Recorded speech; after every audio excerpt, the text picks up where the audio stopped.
The lunch rush always hit hard at Riverside Café, a modest little place tucked between a laundromat and a pharmacy in Eugene, Oregon.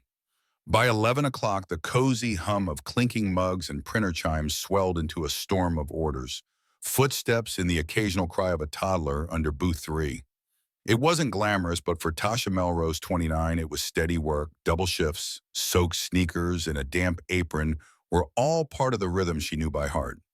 Tasha moved with quiet focus, balancing plates and patience in equal measure. A mother of two asked about missing fries, a to-go order needed boxing, and someone near the counter snapped for more ranch dressing. She barely flinched. Her younger coworker, Lily, looked close to tears, already behind on 2 tables. Tasha leaned close and whispered, "You've got this, sweetheart. Don't let him see you sweat." It was the kind of kindness she gave without thinking, like breathing.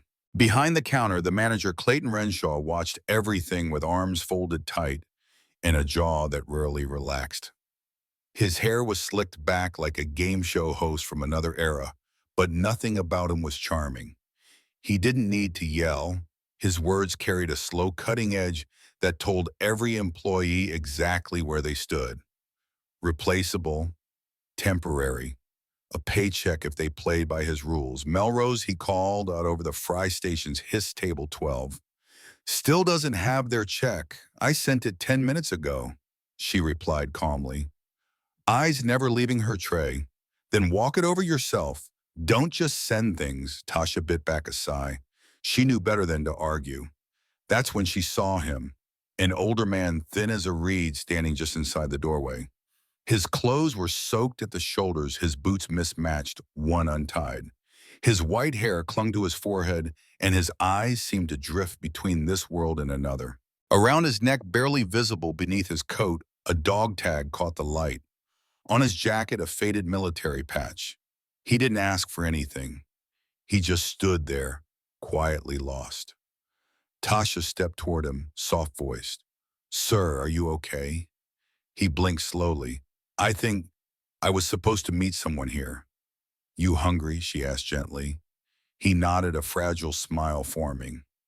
"I could eat something warm." And in that moment, soaked in rain and obligation, she made a decision. The kind that would cost her more than a few dollars, but one she would never regret. The cafe carried on, unaware that everything was about to change. Tasha walked the old man to a booth near the window booth 5, the quiet one, where the light came in soft, even on gray days. She helped him into the seat, gently draped a forgotten blanket from the lost and found over his shoulders, and gave him a reassuring nod. Then she slipped into the kitchen, pulled a $10 bill from her tip envelope, and slid it into the register. "Lou," she called over the clatter of pans, "can you get me a plate? Meatloaf, mashed potatoes, green beans, extra gravy." Lou, the line cook, gave her a look but didn't ask. He'd worked beside Tasha long enough to know if she did something, there was a reason. She brought the food herself, cornbread on the side, warm water to drink. The man stared at the plate for a long moment, like it was something sacred. "Thank you," he whispered, voice brittle. "You didn't have to." "Yeah," she said quietly, with a tired smile. "I did." She turned to check on her other tables, heart full, but still focused, when Clayton's voice sliced through the air. "What the hell was that, Melrose?" He didn't shout. He never did. His voice just dropped enough to pull the air out of the room. The clatter of plates slowed. Conversations faded. Even the toddler under booth 3 stopped mid-scream. Tasha turned calm on the outside. "He didn't order anything," she explained. "I paid for the meal with my own tips." "That's not the point," Clayton snapped, stepping out from behind the counter. "That's not how we do things here. You handing out free meals now. You feeding the whole block next." Tasha could feel the eyes on her. Booze had gone quiet. A young mother froze mid-stroller push. The college kid near the corner took out one earbud. "He's a veteran," she said evenly. "He was cold. He was hungry. I did what I'd hoped someone would do for my father." Clayton stepped closer, his words low and sharp. "You don't get to make that call. You don't run this place, I do. And when you break rules, there are consequences. Tasha squared her shoulders. Dock my pay. Write me up. But don't do this in front of everyone. But that's exactly what Clayton intended to do. He raised his voice just enough to fill the cafe. Attention, folks. Just so we're all on the same page, this employee decided to hand out a free meal today. So if anyone else is looking for handouts, Tasha, here's got you covered. A few people laughed uncomfortably. Most didn't. The room sat still, stunned by the public shaming. The old man looked up confused and embarrassed. He tried to speak, but no words came. You're done, Melrose, Clayton said loud and final. Turn in your apron. Get out. Tasha stood frozen. No warning, no conversation, just humiliation. From the kitchen, Lou peeked out. Lily stood motionless by the soda fountain, her hands gripping a tray she couldn't steady. Then the old man stood, slowly using both hands. Sir, he said, voice trembling, she didn't do anything wrong. I didn't mean to cause trouble. Clayton didn't even look at him. Sir, please enjoy your food, but stay out of staff matters. The man didn't sit. Instead, he reached into his coat pocket and pulled out something tarnished but unmistakable, a purple heart. Its edges were worn, the silver dulled, but it caught the light just enough to hush the room even more. I served in Quezon, he said softly. Most of my boys didn't make it home. They'd never stand for this. Clayton raised an eyebrow. Excuse me? She showed me more respect in 5 minutes than I have seen in decades. And you fired her for that. Tasha stepped between them. Her voice, though soft, was firm. Please, sir, you don't owe me anything. Just finish your meal. The man nodded faintly and placed the medal on the table like it belonged there more than he did. They'll know I wasn't alone, he murmured mostly to himself. Tasha didn't understand what he meant. Maybe he was lost in memory, or maybe it was something else. Either way, she wasn't going to let him carry the shame Clayton tried to dump on both of them. She untied her apron, folded it carefully, and walked to the door. Louise whispered from the kitchen, This ain't right. Clayton glared at him. You want to go too? Lou raised his hands, just saying. Outside, the rain had picked up again. Tasha pulled her hood up, but it didn't help much. She stood at the bus stop, apron in hand, watching traffic go by like none of it had anything to do with her. The sting wasn't just from being fired. It was the silence. No one stood up. No one said a word as she walked out. Back inside, the veteran sat quietly, eating slowly. Every bite seemed to hold the weight of a memory he wasn't sure he wanted to revisit. His coat had fallen open, revealing more sewn-in medals frayed at the edges, barely holding together. And then the door chimed, not once but 4 times. Boots hit the floor, heavy, deliberate steps. The cafe stilled. 4 men entered, shoulder-squared uniforms, neat but worn like second skin. One of them bore stripes high enough to make any veteran sit up a little straighter. They didn't carry weapons. They didn't need to. They walked with the kind of presence that made every noise in the room shrink to a whisper. One of them scanned the room and stopped when he saw the old man. Sir, he said with quiet authority, we got your message. The old man looked up, eyes clearer now. I didn't mean to cause trouble, he said, but she got fired for feeding me, the Marine nodded. Yes, sir, we heard. We came to make sure that kind of thing doesn't go unanswered. Clayton stepped forward. Fake smile loaded. Can I help you, gentlemen? The second Marine, taller than the rest, gave him a slow, hard stare. You the one in charge here? Clayton straightened him up. I am. And I'd appreciate it if you didn't interfere with my staff or my policies. The third Marine stepped in. From what we saw, your staff included a woman who gave up her own money to feed a veteran. That's not interference. That's honor. The room had shifted. The cafe wasn't just a place to eat anymore. It had become something else entirely, a place where character was being measured, and every silence, every word carried weight. Clayton's voice faltered. This is a business. We have rules. The lead Marine stepped closer. And you fired a woman for showing compassion to a man who served this country. That's not leadership. That's shameful. Behind them, the cafe watched and waited. No one moved. No one dared speak. But they were listening, because something was happening here, something they weren't about to forget. Back in the cafe, Clayton paced behind the counter like a man trying to sweep dust off a sinking ship. His smile had vanished, replaced by a taut jaw and clipped commands. He barked at Lily when she dropped a fork, snapped at Lou for being too slow on eggs. But the usual rhythm was gone. People weren't laughing anymore. The clink of utensils had faded to whispers and side glances. The old man, still sitting in the booth by the window, quietly worked through what food he could manage. His hands trembled now and then, the fork pausing midair as if it weighed too much. His coat had slipped open a little more, revealing rows of faded hand-stitched metals along the inside lining like someone had tried to carry their story sewn into the seams. Some of the customers had started noticing. One woman near the counter leaned over to whisper something to her husband. A man by the coffee machine pulled out his phone and set it against his cup, recording quietly, almost instinctively. They weren't sure why just yet, but something told them they'd want to remember this. Then the bell over the door chimed again, and everything changed. Four men stepped inside, one after the other, boots hitting the floor with the kind of steady rhythm you only hear from people who've marched together. Uniforms polished but worn, shoulders broad, faces calm but alert. The kind of presence you don't interrupt. They didn't speak right away. They didn't have to. The one in front, a captain by the looks of the pins, scanned the room. His eyes landed on the old man in the booth. He nodded once. "Sir," he said with quiet respect, "we got your message." The old man looked up slowly. His eyes, clearer now than they'd been all day, met the captain's. "Didn't mean to make a mess," he said, voice cracking just a little. "But that young woman, she got fired for feeding me." The captain's tone never changed. "Yes, sir.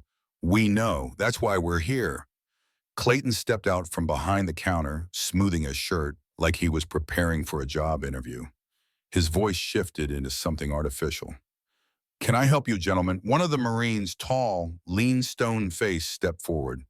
"You the one in charge?" "I am," Clayton replied. "And I'd appreciate it if you didn't disrupt the flow of business here." The third Marine, broader in the shoulders, cut in. "Business? You mean firing someone for showing basic human decency?" Clayton's smile faltered. "She broke policy. Paid out of her tips or not, we can't just let employees hand out free food." The captain moved forward, just one step. Enough to close the space. Enough to quiet the air. "You fired a woman," he said steadily, "for showing compassion to a veteran. Not just any veteran.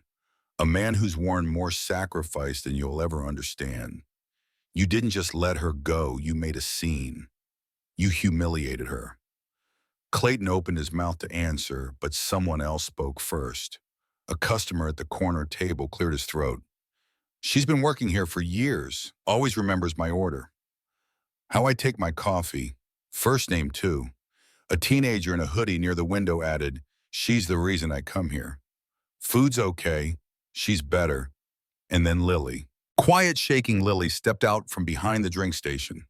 "She helped me close after hours, walked me to my car when I was too scared. Stayed late on my first week just to help me get caught up." Her voice cracked. "She's the only reason I didn't quit." Clayton's hands were balled into fists now, but his face was losing steam. The grip he'd held so tightly on the place, it was loosening, slipping with every word. "I'm not gonna stand here and be ganged up on in my own cafe," he snapped. "We're not here to gang up," the captain replied. "We're here to speak up." Big difference. From the kitchen window, Lou leaned out again, apron slung over one shoulder. "I think I'm gonna take my break, maybe a long one." At the booth, the old veteran sat still, eyes misty again. "Didn't mean to bring trouble," he murmured. "You didn't set the captain. You just reminded us what matters." But the moment wasn't over yet, because the next voices didn't wear uniforms, and that made all the difference. Out front, the sidewalk shimmered with rain now fading to a light mist. Tasha sat alone at the bus bench, her apron still clutched in her lap, folded like it still meant something. Her hands were cold, but not from the weather. She wasn't angry that she got fired. Not really. What hurt was how it happened, like her kindness had been some kind of infection, something the manager had to stamp out before it spread. She didn't even lift her head when the text from her sister came through. Still good for dinner Sunday. She didn't answer. Back inside, Clayton tried to patch the seams. All right, folks, he said with forced cheer. Show's over. Let's all get back to our meals. But the room didn't move. The quiet had grown heavier now, thicker than before. A woman near the bar, older white hair pinned back neatly, stood up with the help of a cane. My name's Jean, she said clear and loud. I lost my brother in the Gulf War. That man in the booth? He could have been him. And that young woman, she acted with more heart than I've seen in a long time. Clayton blinked stunned. Another voice joined in. Reggie, the Uber driver, who always sat by the corner window. Been coming here for 2 years. Never had a bad word with anyone except you. You think being in charge means making people feel small. Tasha. She did the opposite. It wasn't a roar. It wasn't dramatic. It was something quieter. Stronger. Real. Someone clapped. Just one at first, then another. Clayton's hands went to his hips. You all want to turn this into a circus, fine. But none of you pay the bills here. The captain stepped forward again, this time a touch softer. We're not questioning your right to run a business, sir. We're questioning the way you chose to do it. Clayton's jaw worked silently. Then quietly, Jean spoke again. How much was that plate of food? $10, 12. No answer. How much do you think it's going to cost you now? Phones were still recording? The woman near the front hadn't stopped filming. Clayton looked around and saw what he hadn't seen before. He was standing in a room full of people who no longer respected him, and they were making it known. And all of it started with a simple plate of food, given without permission, but with something more powerful than policy, with heart. Outside the cafe, the mist had settled into a steady hush, blurring car windows and softening the buzz of the street. Tasha sat on the edge of the bus bench, her apron still resting in her lap like a folded goodbye. She didn't cry, not out there. But the weight in her chest was growing heavier with every second that passed. What stung most wasn't losing the job. It was the silence when she walked out. Lily, Lou, even the regulars. No one had spoken. Then her phone buzzed. A text from her older sister. Still good for dinner Sunday. She didn't answer. Didn't even look up. The message felt like it belonged to a different life. Inside the cafe, Clayton was losing control faster than he could patch it. Okay, folks, he said again, this time with a tighter smile. Let's get back to our meals. This isn't a town hall. But it was already too late. Something had shifted in the air and it wasn't going back. Jean, the retired nurse with the cane, remained standing by the window. I was in nursing school during the Gulf War, she said, voice steady. My brother came home in a flag-draped casket. That man over there, she nodded toward the veteran in the booth, he could have been him. And that young woman you fired, she showed more decency in 5 minutes than I've seen in this cafe in years. Clayton looked like someone had slapped him across the face. He opened his mouth to respond, but didn't get the chance. Reggie, still seated with his now cold coffee, raised his voice next. I've been sitting in that corner every weekday morning since this place opened. You've never once said good morning, Clayton. You walk around like this place owes you something. But it's the staff who make it feel like home. Tasha was the heart of it. There were murmurs of agreement, a slow wave of nods, and then soft but unmistakable clapping. Not the kind you hear at a concert, but the kind that means something. A thank you, a quiet protest. It spread from table to table like a signal. Clayton's shoulders tensed. This is my cafe. I decide what goes and what doesn't. One of the Marines, the stockier one with calm eyes, stepped forward. His voice was low but clear. No one's saying you don't have the right to run your business. But when you humiliate someone for doing the right thing, people tend to remember that, especially when the person you embarrassed is the reason folks kept coming back. Behind the counter, Lou wiped his hands on a towel and took off his apron. He laid it gently on the stainless steel surface like it meant something. I'm out, he said. I've worked in 6 kitchens. Never once had to watch someone get punished for being human. Clayton's face darkened. This is mutiny. No, said the Marine captain calmly. This is accountability. Then the door swung open again. A tall man in his 50s entered wearing a navy jacket and a military-style haircut. He didn't stop to order. He walked with the purpose of someone who had something to say and had already decided to say it. Heard what happened, he said loud enough for everyone to hear. Didn't take long for it to reach the veterans group chat. He turned to the room. Tasha's not here, right? Lily, wiping her cheeks, nodded. She's outside. The man Charles Fenner, a local contractor who worked with veterans, gave a small, respectful nod. If she's not already taken, I'd like to offer her a job. At our center. Better hours, better pay, in a place where she won't be punished for doing what's right. Gasps and murmurs filled the room. Clayton looked stunned. Tasha, watching from the sidewalk, caught sight of Charles through the window. Her breath caught in her throat. She didn't know who he was, but something about the way he stood told her she was involved in whatever was happening inside. Just then, the cafe door opened again, and this time it wasn't a Marine or a customer. It was Lily, her apron still on, her face flushed and red from crying. Tasha, she said breathlessly, stepping out, you need to come back inside. I'm not trying to cause more trouble, Tasha said gently.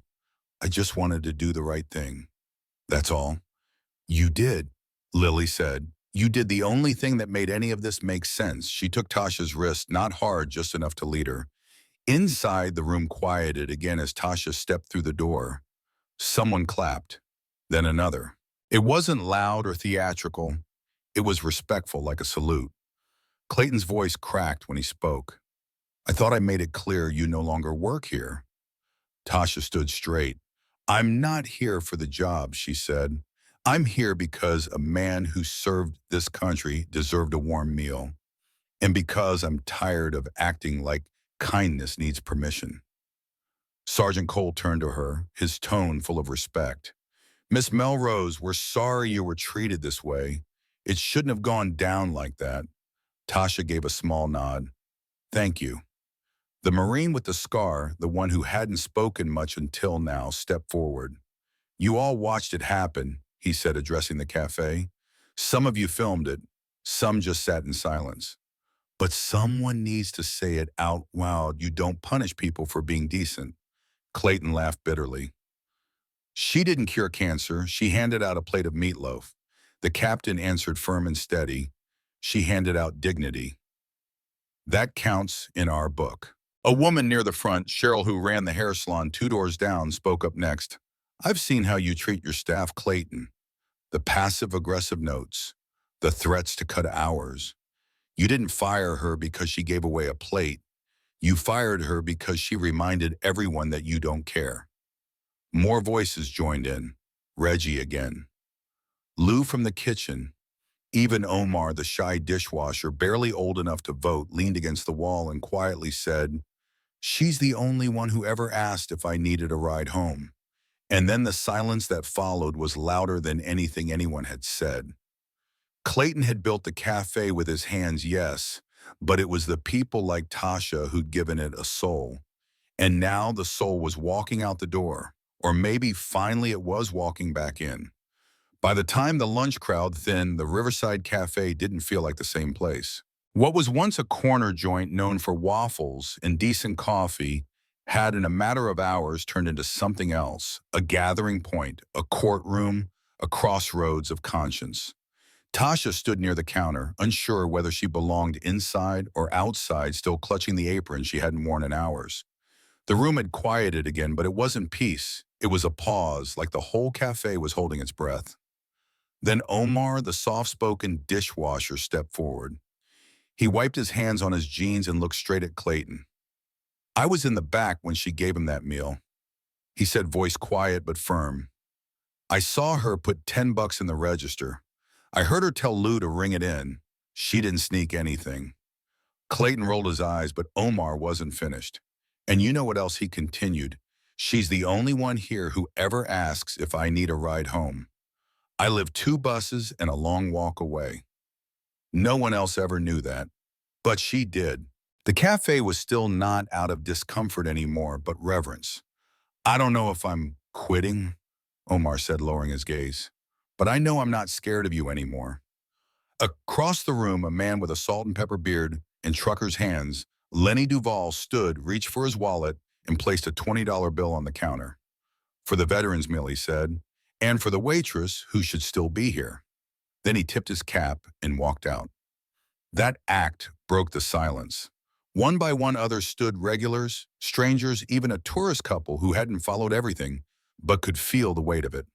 They left bills on their tables.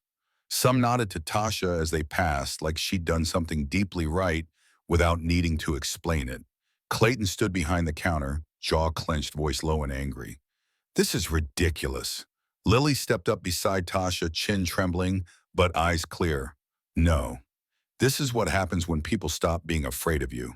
From the kitchen, Lou stepped out one last time. He didn't speak right away, just placed his chef's knife on the counter and wiped his hands on a clean towel. I'm done, he said simply. I've worked in a lot of places, but I've never had to look a good person in the eye while they got tossed for being decent. Clayton pointed a shaking finger. You people think I'm the villain here. I built this place. I put in the hours. Cheryl, the hair salon owner, still standing near the door, shook her head slowly. And it's a shame you forgot who helped you keep it running. Tasha had barely moved. She stood near the register, the same place where she'd answered orders, and smiled through long shifts. The same spot she'd once handed a to-go cup to a tired mom or poured extra cream for the retired school teacher who always brought crossword puzzles. Her hand still clutched her apron, not because she thought she'd get her job back, but because it had once meant something to her. Then Sergeant Cole stepped closer. We don't speak up for just anyone, he said gently. But today wasn't about charity. It was about respect. And what you did, it wasn't small. Tasha's voice was quiet. I didn't do it for a reaction. He just looked hungry. The Marine with the scar gave a small nod. And you gave him more than food. Omar approached again, a little awkward now. I don't say this stuff much, but thanks. I was having a rough day, and then you reminded me people still care. Tasha gave him a small smile. Thanks, Omar. Then Lily stepped forward, swallowing hard. I'm sorry, she said barely above a whisper. I should have said something when he fired you. I should have stood up sooner. You didn't owe me that, Tasha replied gently. But thank you for saying it now. As the cafe emptied, the bell above the door chimed again. A woman stepped in, dressed in business casual hair, pinned neatly, a leather handbag clutched like a shield. I'm looking for Tasha, she said at the front. Tasha turned. That's me. The woman walked over slowly. I'm Eileen March, Clayton's business partner. Tasha blinked. She hadn't expected that. I didn't know, Eileen said, her voice shaky. I'm not involved in the day-to-day. I only saw the video last night. And I was horrified. Tasha gave a quiet nod. That's kind of you to say. I should have stepped in sooner, Eileen added, looking down. I've already started the process of separating myself from Clayton. The cafe's being appraised. We're preparing to sell. Tasha was stunned. That's big. The town deserves better, Eileen said. And so did you. Before she left, Eileen pulled an envelope from her purse. I know this doesn't make up for anything, but it's from my personal account. No strings. Tasha looked at it but didn't open it. I appreciate that, truly, but I didn't do what I did expecting anything back. I know, Eileen said softly. That's exactly why you deserve it. Later that evening, Tasha sat in her small apartment off West 7th, the kind of place where the kitchen and living room shared one breath. She finally opened the envelope. Inside was a handwritten note and a cashier's check for $5,000. Thank you for showing the rest of us what integrity looks like. I hope this helps you build something better. Eileen? She sat still for a long time, holding the note in one hand and the check in the other. It wasn't about the money, not really. It was the fact that for once doing the right thing hadn't ended in silence. Her phone buzzed again. This time it was a message from a name she didn't recognize. Subject line: job opportunity, stand with us, from Jordan Malek, Operations Director, Haggerty Veterans Outreach Center. The message was short but heartfelt. Walter the Walter had told a story. The team had seen the video. They were hiring, full-time, good hours, benefits. And more than that, a place where decency wasn't treated like a liability. You've already shown us who you are, the email read. Let us show you the kind of place that values that. Tasha read it twice. Then she picked up her phone and called the number at the bottom of the message. She didn't hesitate when Jordan answered. Yes, she said, voice steady. I'd like to come in. And just like that, the next chapter began. That night, Tasha sat by the window in her small apartment, a cup of tea cooling in her hands. Outside, the street lamps flickered softly, casting pale golden halos on the pavement. It had been only days since she handed a warm plate to a hungry veteran, but in those days, something quiet and powerful had shifted, not just in the cafe, not just in her life, but in everyone who had watched and listened. She thought of Walter back at the Haggerty Center, wrapped in his blanket, sipping coffee, like it was the last thing tethering him to memory. She thought of Omar, of Lily, of Lou, each one carrying pieces of something larger than themselves. She thought of Sergeant Cole and the 3 Marines who showed up not with anger, but with reverence. She hadn't asked them to come, but they had. Not for attention, not for noise, but because kindness had been met with cruelty, and they wouldn't let that stand. At the Outreach Center, Tasha's days began early and ended humbly. She helped people fill out forms, found socks for cold feet, reassured veterans who hadn't been seen in a long, long time. There were no cameras, no crowds, no applause. But every day someone walked through the door needing something simple: patience, dignity, understanding. And every day she gave it, not because she had to, but because it was right. Back at the Riverside Café, the chairs stayed empty, the laughter gone. The regulars didn't return. The video had done more than go viral, it had told the truth. And the truth stayed. Tasha never asked for recognition. She only ever asked for humanity. In the end, that's exactly what she received. Sometimes the most powerful thing a person can do is refuse to look away, to notice someone hurting, to speak when others stay silent. Kindness doesn't always wear medals or make headlines. Most days it's quiet, simple, unseen, but it matters. And when one person chooses to do what's right without needing permission, they remind the rest of us who we're supposed to be. If this story spoke to you, if it stirred something in your heart, I'd be grateful if you shared your thoughts. Maybe you've known someone like Tasha, maybe you've been her. Leave a comment. Pass this along to someone who believes in quiet courage. And if you'd like to hear more true stories that honor human dignity and decency, you are warmly invited to stay with us for the next one. We could use more stories like this, and more people who still believe they matter.